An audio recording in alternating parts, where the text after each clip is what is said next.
अस्सलाम वालेकुम dear viewers, उम्मीद है आप सब ठीक होंगे। तो आज हम बहुत ही मज़ेदार खिचड़ी पका रहे हैं चंद चीज़ों के साथ। बहुत ही मज़ेदार रेसिपी है, आप इसको ज़रूर ट्राई करें। जब हमारा मसाले वगैरह ना खाने को दिल करे तो हम बहुत ही सिंपल सी रेसिपी ट्राई कर सकते हैं। तो आप भी इसको ज़रूर ट्राई करें। तो मुझे बताएं कि आपको कैसी लग रही है मेरी रेसिपी। अब हम सबसे पहले चंद चीज़ें इसकी लेंगे, जिसके लिए हमें 1.5 गिलास चावल की ज़रूरत है और 1 कप जो है वो मैं यहाँ पर ले रही हूँ मूंगी की दाल सब्ज़ छिलकों वाली, और 1 चम्मच जो है ज़ीरा ले रही हूँ। तो अब मैं यहाँ पर सबसे पहले दाल को अच्छी तरह से चुनकर इसको भिगो दूँगी आधे घंटे के लिए। तो अगर आपके पास टाइम ना हो तो आप कोई मसला नहीं, उसी टाइम में भिगो दें। और मतलब रेसिपी शुरू करने से पहले आप ये भिगो लें, चावल भी और दाल भी अच्छी तरह से दोनों चीज़ों को वॉश करके भिगो लें। फिर हम सबसे पहले प्याज लेंगे, इसको मैं बारीक बारीक छोटा सा काट लूँगी। काटने के बाद मैं इसे फ्राई करूँगी।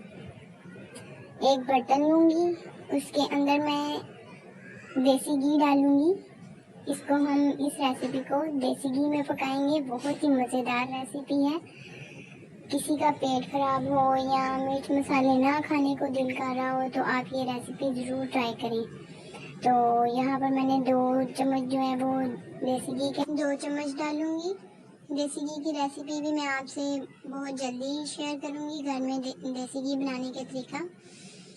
तो अब मैं इस देसी घी के अंदर बारीक छोटा कटा हुआ प्याज डालकर इसको अच्छी तरह से भूनूंगी।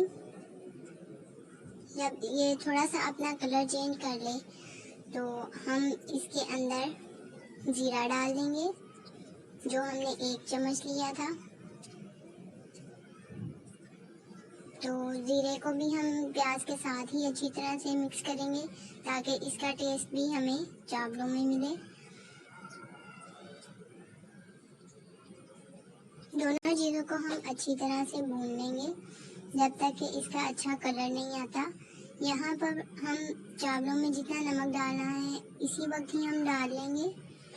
यहाँ पर मैंने 2 चम्मच लिए हैं, 1.5 गिलास चावल और 1 कप मूंगी की दाल ले रही हूँ। इसके लिए अब ये मैं प्याज को बहुत अच्छी तरह से ब्राउन कर लूँगी। इसको ब्राउन करने के बाद इसके अंदर मैं पानी डालकर इसका कलर निकाल लूँगी। जी, तो ये देखिए हमारे प्याज भी ब्राउन हो गए हैं। अच्छी तरह से आपने ब्राउन करने हैं, ब्लैक नहीं होने देने। इसके अंदर आपने पानी डालकर इसका कलर निकाल देना है। तो ये देखिए ये कलर निकल आया है हमारे प्याज़ों का। अब मैं इसके अंदर भीगी हुई मूंगी की दाल डाल रही हूँ, जिसको खिचड़ी वाली दाल भी कहते हैं, ग्रीन छिलकों वाली दाल। अब इसके अंदर मैं 1 गिलास पानी डाल रही हूँ, जिसके अंदर ये गल जाएगी। तो अब हम इसको गलने के लिए रख देते हैं।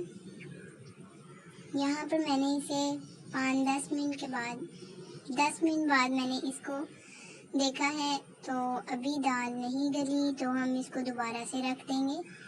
तो अब मैं तकरीबन टोटल टाइम जब मैंने दाल डाली थी उसके बाद मैंने इसको अब 25 मिनट बाद देखा है, तो ये तकरीबन अब गल चुकी है। अब मैं इसको चेक करके आपको दिखाती हूँ। ये देखिए ये दाल गल चुकी है बहुत अच्छे तरीके से। तो अब मैं इसके अंदर चावल डाल दूँगी। दाल हमारी रेडी हो चुकी है।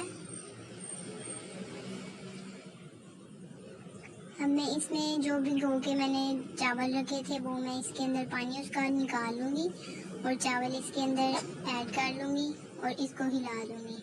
कुछ लोग होते हैं वो पानी डाल लेते हैं पहले, फिर उनसे कवर नहीं किया जाता, पानी ज़्यादा डल जाता है। तो मैं यहाँ पर चावल डालकर आपको ये तरीका बता रही हूँ कि जिनको पानी की मेजरमेंट का अंदाज़ा नहीं होता वो चावल डालकर उससे 1 स्टेप जो है पानी उससे ऊपर रखें, 1-1.5 इंच। तो ये देखें, जितने चावल हैं उतने ही मैंने ऊपर रख के पानी डाल लिया है। तो अब मैं इसको कवर कर दूंगी अच्छी तरह से, इसको उबाल आने के लिए। जब पानी थोड़ा सा गर्म हो जाएगा तो इसके अंदर मैं चिकन क्यूब एक पूरा लेकर उसका एक हिस्सा, अगर क्यूब के हम 4 हिस्से करें तो उसका एक हिस्सा लेकर मैं इसके अंदर डाल लूँगी, ताकि उसको टेस्ट भी इसके अंदर मिक्स हो जाए। तो अब मैं चूल्हे की आंच तेज़ करके इसे बॉईल होने तक अच्छी तरह से इसको पकाऊंगी। जब ये अच्छी तरह से पक जाए, पानी इसका बॉईल होना शुरू हो जाए, तो मैं इसको कवर कर दूंगी। कवर करने के बाद मैं इसको जब दोबारा से इसका ढक्कन उठाऊंगी तो ये इस तरह से होगा। मैंने इसको 5 मिनट के लिए कवर कर दिया था। तो अब ये देखिए, पानी इसका बिल्कुल थोड़ा सा इसके अंदर रह गया है। अब मैं चावलों को इसी के अंदर ही पकाऊंगी। अब मैं इसको कवर करूंगी। कवर करने के बाद इसको मैं इसी पानी के अंदर दम में पकाऊंगी। अब मैं आंच इसकी बिल्कुल हल्की कर रही हूँ और इसको 10 मिनट के लिए दम लगाऊंगी।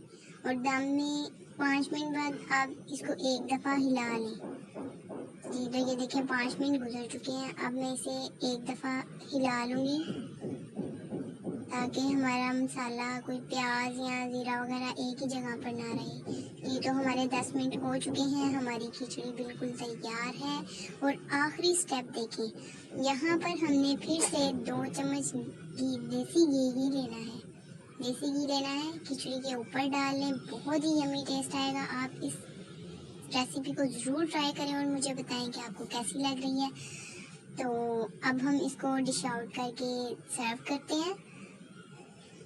आप ज़रूर ट्राई करें और मुझे बताएं। ये देखिए कितनी मज़ेदार खिचड़ी है। आप बच्चों को भी खिला सकते हैं, खुद भी खा सकते हैं। आपका बहुत बहुत शुक्रिया, आपने वॉच किया। मेरी वीडियो को लाइक करें, कमेंट करके बताएं कि आपको कैसी लग रही हैं। और मेरे चैनल को प्लीज़ सब्सक्राइब कर दें। अपना और अपने प्यारों का बहुत ख्याल रखें। आपसे फिर मिलती हूँ अगली रेसिपी में। अल्लाह हाफिज़।